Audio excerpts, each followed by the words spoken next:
और अभी coming back to thing, this is the decider matchup between SC12 versus K9। K9 चाहे तो semifinalist की लिस्ट से बाहर निकाल सकते हैं SC12 को। देखना यही है कि ये गेम का विजेता कौन बनेगा। जाते जाते क्रोनस ने एक ट्रुथ बॉम्ब फेंका है कि अगर गेम लेट जाता है K9 की चांसेस ज्यादा है। अगर SC12 को जीतना है, they have to close out the game in the very shortest span period. But guess what, क्या होगा, क्या कैसे होगा, कहाँ होगा, ये सारे सवाल गेम और आरवी आप बताइए ऑडियंस को। और यहाँ पर फेरबदल देखने को मिल रहा है। हम चाहते थे SC12 अर्ली इंगेजेस करे, but K9 continuously dominating phase में जा रही है। जैज की बात कर ले, पिकाबू की बात कर ले, वो डोमिनेट कर रहे हैं, इंगेज कर रहे हैं। वो चाहते हैं कि SC12 को बैकफुट पे जाने पे मजबूर किया जाए, गेम को डिले किया जाए। जितना ज़्यादा टेक डाउन करेंगे उतनी डिफिकल्टी आएगी। जैज सबसे खूबसूरत काजा की चीज़ यही होती है ना, वो ईजिली स्केप कर सकते हैं, डाइव इन कर सकते हैं। एंड लोगों को लगता है कि काजा बहुत ज़्यादा स्पेशल हीरो है, बट इन रियलिटी ऐसा होता नहीं है। मैंने खुद से काजा खेला है and I am saying with that experience कि काजा यहाँ पर बहुत शानदार गेम प्ले दिखाने वाला है अगर पिक्स लगे तो। It depends how you know try to nab Kaza कि कैसे आप परफॉर्म करेंगे, कैसे पकड़ेंगे। बट मिड पे दोनों तरफ से 2 से 3 खिलाड़ी मौजूद हैं। बॉटम लेन पे इट्स हैरिस वर्सेस नेटिन, टॉप लेन पे एलिस वर्सेस सोरा। और टॉप लेन भी काफी इंटरेस्टिंग रहेगी बट रेडियम। आई थिंक हमें टॉप लेन की तरफ रोटेशन ज़्यादा देखने को मिलेगी। टोटल ऑलमोस्ट स्पॉन होने वाला 10 सेकंड का समय बचा है एंड उसी के आसपास अगर K9 यहाँ पर एक आधा किल निकाल लेती है, या आप एपेक्स को उठा लो या फिर आप रॉन को उठा लो, तो आपके लिए जो टर्टल के फाइट के चांसेस उसके बहुत ज़्यादा बढ़ जाएंगे। एंड साथ के साथ मैं देखना चाहूँगा कि एंटी लेवल 3 है, सोरा के लेवल 4 हुए या सोरा लेवल 4 हो चुके हैं, तो इसका बेनिफिट मिलेगा। और डायरेक्टली यहाँ पर सोरा ने हमला बोल दिया, एंटी को भागना पड़ेगा, बैकफुट पे जाने में मजबूर कर दिया। शिफ्टिंग इसका परफेक्ट इस्तेमाल, बर्स्ट डैमेज रिकॉल करते हुए नजर आएंगे। एंटी फाइट्स में पीछे रहेंगे। इसी के साथ एपेक्स ने और रॉन ने टर्टल पे हमला बोल दिया था, पीछे हटना पड़ेगा। आपके most of the skills utilise हो चुके। रेडियम आएंगे, जबान फोर्स का बर्स्ट इस्तेमाल किया जाएगा, किल लेने में कामयाब नहीं होंगे। ब्रिलियंस पॉप अप होगा, बट इसी के साथ फनी वैलेंटाइन की भी एंट्री हो जाएगी। दोनों टीम्स के चारों धरोहर, चारों प्रतिद्वंदी यहाँ पर उपलब्ध हो चुके हैं। कौन लेके जाएगा टर्टल? रेट्रिब्यूशन बैटल में यहाँ पर रॉन ने डिफीट कर दिया है और इसी के साथ अब पीछे हटने में मजबूर कर दिया टीम K9 को। जाते जाते फर्स्ट ब्लड दे गए हैं। टर्टल तो नहीं मिला, बट यहाँ पर किल जरूर सिक्योर कर लिए K9 ने। अनफॉर्चुनेट रहा यहाँ पे SC12 के लिए, बिकॉज वो रॉन का रेट्रिब्यूशन की वजह से टर्टल तो जरूर आ गया था, बट एपेक्स को बचाने में असमर्थ है। बट बॉब, इनको अपनी पोजीशन से थोड़ा तो काम करना पड़ेगा, बट फर्क पड़ता नहीं है। जैज ने यहाँ पे कितनी खूबसूरती से उनको आउटस्केल करा, आउट परफॉर्म कर आउट जोन करके उनको पिक ऑफ करा। Hide bush needs to be careful, और सोरा पे इतनी आसानी से पिक ऑफ होना एक बहुत बड़ा सवाल खड़ा कर देता है उनकी पोजीशन पे। SC12 को नुकसान हुआ था, उन्होंने बराबरी करने की कोशिश करी, बट मिड पे बॉब की गलती। अब भाई हम ऐसा खिलाड़ी खेल रहे हैं बॉब, और आपने और क्रोनो से बोला भी था कि SC12 का जो ड्राफ्ट है वो थोड़ा सा टीम ओरिएंटेड है। बिल्कुल, आप ऐसे इंडिविजुअल गलतियां और इंडिविजुअल टेक की तरफ नहीं जा सकते until unless you are ready to take the pros and cons. फायदा होगा तो आपका होगा, नुकसान होगा तो वो आपका ही होगा, और आपका नुकसान अकेला नहीं होगा, आप पूरी टीम लेकर डूबोगे आप साथ में। बिल्कुल सही कहा आपने। और जैसे ही थोड़ी देर पहले बॉब पिकअप हुए थे, वो काजा का सप्रेशन यहाँ पर प्रॉब्लम क्रिएट करेगा। बॉब यहाँ पर कोशिश कर रहे हैं, योजी आएगा बट कनेक्ट नहीं होगा। बड़े प्यार से टीम K9 इस फाइट को अवॉइड करते हुए पीछे हट जाएगी। आई थिंक नेक्स्ट टर्टल का यहाँ पर इंतजार किया गया, उससे पहले बॉट लेन की तरफ दोनों टीम्स अवॉइड कर रही हैं। रेडियम ने इंगेज किया था, लॉर्ड और टर्टल के पास आए थे, बट आउटपुट नहीं निकला। जबकि on the other hand funny Valentine को 2 असिस्ट मिले थे उस टर्टल फाइट में। Looking good. दोनों टीम्स अपने ड्राफ्ट को जस्टिफाई करने की कोशिश जरूर कर रहे हैं।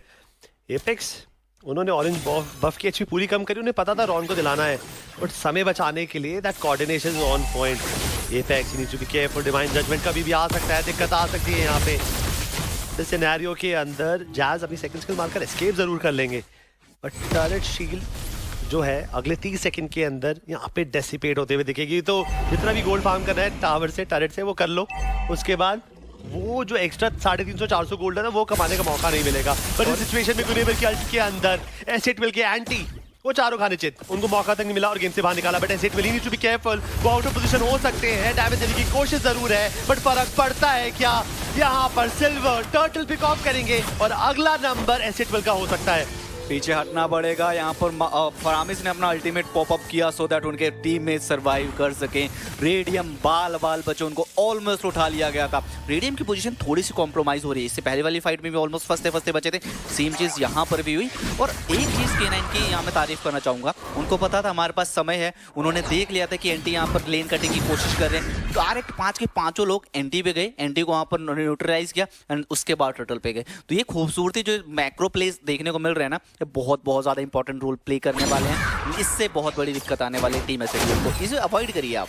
जो गेम 1 जब खत्म हुआ था ना, मुझे ऐसा लगा था एसिड विल के पास अपर हैंड है, बट अब ऐसा भी लग रहा है कि वो भी काफ़ी सोच समझ के खेल रहे हैं। वो एक स्टॉम्प जो एसिड विल करती आई है through out the league stage, वो ऐसा नहीं है। एंड सडनली मुझे K9 की तरफ से भी एक बहुत ही खूबसूरत कोऑर्डिनेटेड वेल ऑयल्ड गेम दिख रहा है। अगर मैं उम्मीद करता हूँ कि अगली बार जब भी दर्शक होंगे K9 के, तो ये लीग स्टेज को मजाक नहीं लेंगे। वो डे 1 से वो सीरियसनेस दिखेगी, वो परफॉर्मेंस दिखेगी। बिकॉज एक बहुत बड़ा नाम, एक बहुत बड़ी परफॉर्मेंस वाली टीम हमें प्लेऑफ में नहीं दिखेगी। एंड इसी के साथ एक पॉज की डिमांड की गई है। यहाँ पर थोड़ा सा वेट करेंगे, अपनी स्ट्रेटेजीज को यहाँ पर एनालाइज किया जाएगा। और साथ के साथ अभी हमें थोड़ी देर पहले ना वो दिखाया गया था, आइटम्स दिखाए थे। काजा ने थंडर बेल्ट बना लिया है and with time thunder belt का जब स्टैक्स आएगा, उनका डैमेज आउटपुट बहुत ज़्यादा आएगा। तो वो सिर्फ सप्रेस नहीं करेंगे, सिर्फ टैंक नहीं करेंगे, डैमेज भी रिफ्लेक्ट करेंगे। एंड ये प्रॉब्लम है शेड्यूल के लिए।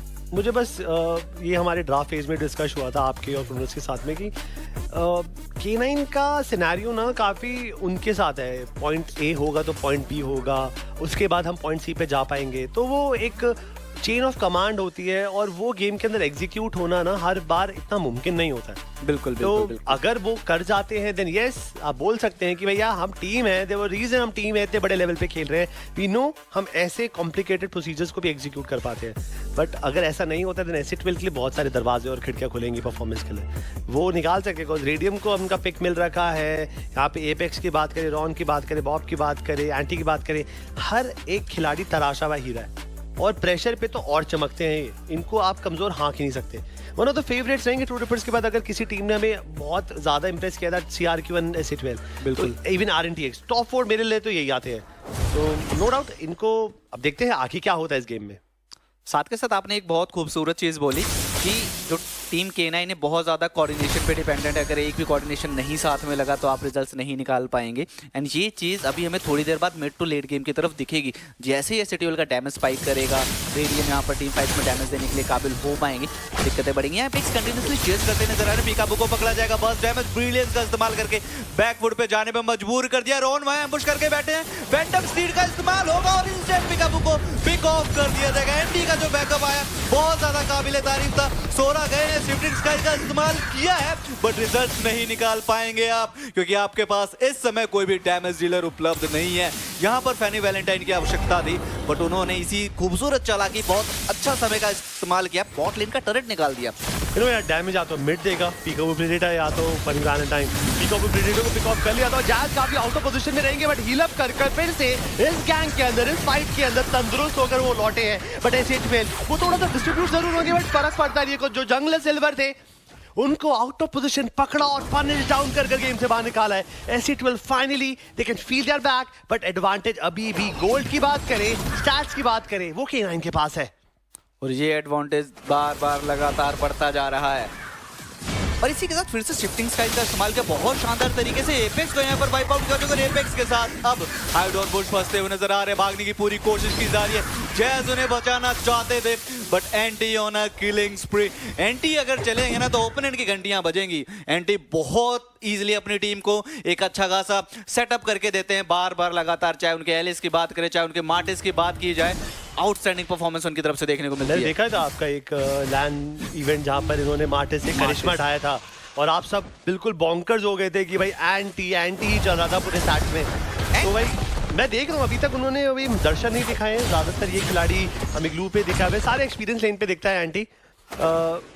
उम्मीद करूंगा कि काफी जल्दी वो मार्टिस के भी दर्शन जल्दी होते हुए दिखें।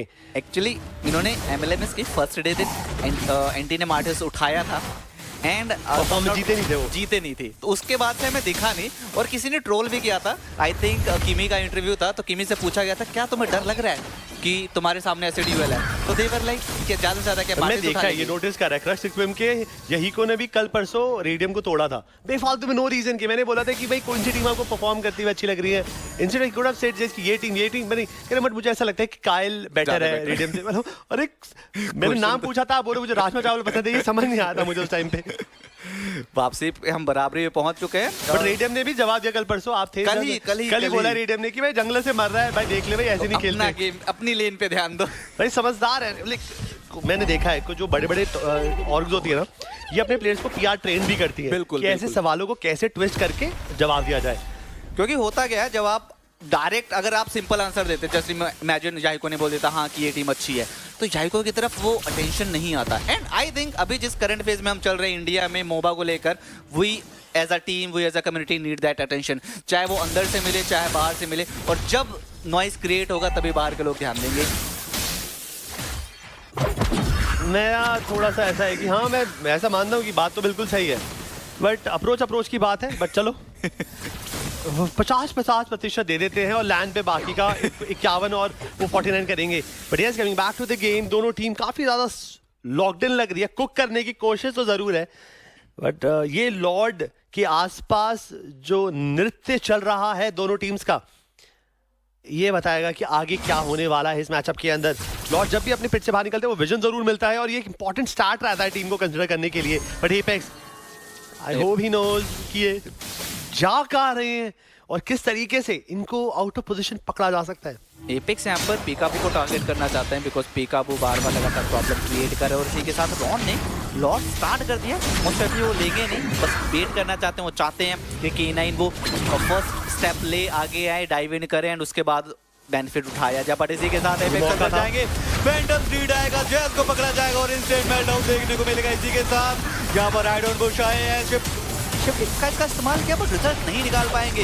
लूनस को भी यहाँ पर पिक ऑफ कर दिया जाएगा। बॉब यहाँ पर बहुत ही क्रिटिकल सिचुएशन में भागने की पूरी कोशिश की जाएगी और सरवाइव करके भी निकल जाएंगे। I don't Bush 1 versus 1 Ron के साथ करते हुए नजर आ रहे हैं, पीछे हटने पे मजबूर कर दिया। आपके 2 महारथी धराशायी हो चुके हैं और इसी के साथ अब टीम एस12 बड़े प्यार से अनकंटेस्टेड लॉर्ड ले लेगी। बट फनी वैलेंटाइन मौजूद है, सिल्वर मौजूद है, हार्डन बुश मौजूद है। हाँ अल्टीमेट कूलडाउन वगैरह पे जरूर होंगे, बट इतनी आसानी से एस12 को लॉर्ड मिल जाएगा, मैं ये बात हजम नहीं कर पा रहा हूँ। बट टाइम भी हार्डन बुश जरूर आए हैं, but yes Ron he secure the lord and they are trying to fall back और आइटम्स भी कलेक्ट करे इस बार में। But radium 1v1 battle funny Valentine के अगेंस्ट हारे हैं यहाँ पे, और फाइट के बीच में हो कैसे भी हो, बट ये एडवांटेज जरूर उठाया था K9 ने। बट ओवरऑल अगर ग्रोथ देखेंगे, अब देखिए नेटवर्थ पे भी 31.1 है K9 और 30 पे अब पहुंची है S12। तो K9 के अंदर अभी भी वो जज्बा बचा है, वो गेम बचा है, then they can still make a comeback in this decider matchup. लूनस की तरफ से हैवी डैमेज पेनिट्रेशन आएगा, बचने की बहुत ज़्यादा जरूरत है। साथ के साथ काजा ने जो फ्लीटिंग टाइम बनाया है ना, वो उनका जो सप्रेशन है, जो डिवाइन जजमेंट है जिसकी आप बात कर रहे थे, वो इंस्टेंट पॉप आउट हो सकता है। उसका सीडी रिडक्शन बहुत ज़्यादा होता है। बट अगेन एंटी ने एक शानदार सेट प्रोवाइड किया, उसके अराउंड खेलना चाहेंगे, बट इंस्टेंट यहाँ पर राइड ऑन बुश का रिप्लाई आया, शिफ्टिंग स्काइज का इस्तेमाल किया। गुनीवर यहाँ पर फाइनल रिटर्न बहुत शानदार लगा कर गए थे, बट पीछे से टीम का डैमेज नहीं था। अगर यहाँ पर फनी की बात करें, पिकाबू की बात करें, अगर वो डैमेज देते, 3 लोग उस अल्टीमेट में स्टन हो गए थे, बहुत प्यार से आप किल्स निकाल सकते थे, डैमेज आउटपुट ले सकते थे। बट गुनीवर अपनी टीम से ना काफी जुदा हो गई और वो इतना फासला था कि वहाँ पे पनिशमेंट तो जरूर मिलता। अब जैज को चेस करेंगे या तो टीम टरेट के नीचे जाएंगे, पहले टरेट को पिक ऑफ करना जरूरी रहेगा। जैज की जो मूवमेंट है वो इतनी है कि वो आराम से चलकर भी एस्केप कर देंगे। K9 वो लिटिल नटखट परेशानियां खड़ी कर रही हैं S12 के पास। S12 भी सोच रही है कि भाई अगर इनिशिएट करे तो कैसे करे। बट अच्छी बात यह है कि इसके बीच में वो बॉटम का टैरेट भी तोड़कर अब K9 को और सप्रेस करने की कोशिश की जाएगी। और इसी के साथ बॉट के 2 टरेट मिल चुके हैं। टॉप का टरेट आपके पास है, आप पा रही है मिड टरेट लेने की, जिससे आपका जो जंगल है ना काफी वाइड ओपन हो जाएगा। आपकी पॉसिबिलिटीज एंड गैंग चांसेस बहुत ज्यादा बढ़ जाते हैं, आप इजीली एम्बुश कर सकते हैं। एंटी की तरफ से हमें फिर से टरेट टाइप देखने को मिलेगा और इसी के साथ फैंटम थ्रीड जमानगोस का शानदार कॉम्बो किल सिक्योर करेंगे। फनी वैलेंटाइन को इंस्टेंट मेल्टडाउन किया जाएगा। Double kill on radium, triple किल की दरकार है, चेस कर सकते हैं, बट उससे पहले वो टरेट प्राइटाइज करना चाहते थे। और इसी के साथ बॉब का भी खाता खुलेगा, बॉब को भी यहाँ पर किल सिक्योर होगी। 10-5 की अंक तालिका, बैक टू बैक तीसरा टरेट आपने विद इन 2 मिनट्स निकाल लिया क्रैट। भाई डिवाइन जजमेंट लगा था रॉन पर कैसे तैसे करके रॉन उस सिचुएशन से भी जीवित बाहर आ गए। अब 10-15 सेकंड बचे हैं, इसके अंदर अगर इनहिबिटर गवा दिया देन K9 का इस गेम में जीतना काफी ज्यादा मुश्किल हो जाएगा। एपेक्स की एचपी का में फर्क पड़ता नहीं है, प्रीडेटर का डैमेज काफी था, बट इस सिचुएशन के अंदर इनहिबिटर गवाया है K9 ने। इवन बॉटम पे भी one more attack by the cannon cart won't be enough. इसी के साथ इनहिबिटर 2 साइड से गायब है। ये घर पे जो 2 साइड एंट्री मिली है ना K9 के घर के, तो ये दिक्कत देगी। अब और संभल के खेलना पड़ेगा, बिकॉज आज के दिन की शुरुआत में जो वैन ने वो बैकडोर किया था, उसके बाद तो फार लेन्स के इनहिबिटर ना होना एक बहुत बड़ी चुनौती है भाई। बिल्कुल बिल्कुल। और अब पूरा गेम प्ले डिपेंड करता है कि ये लॉर्ड कौन लेके जाएगा।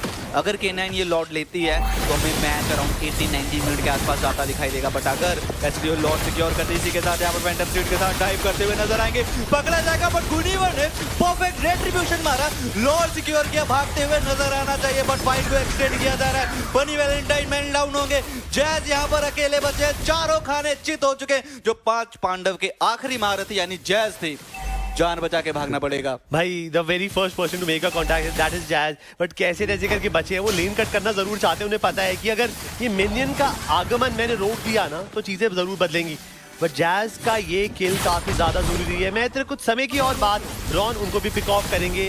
अब टाइम है क्रिस्टल का और कोई भी जीवित नहीं है, and I think it's done and dusted, rest in peace हो जाएगी K9 यहाँ पर। ऐसे 12 को चुनौती दी, उनको मजबूर करा डिसाइडर में, बट आखिरी में एक ही नाम गूंजता हुआ सुना, वो था हमारा टीम iQOO SA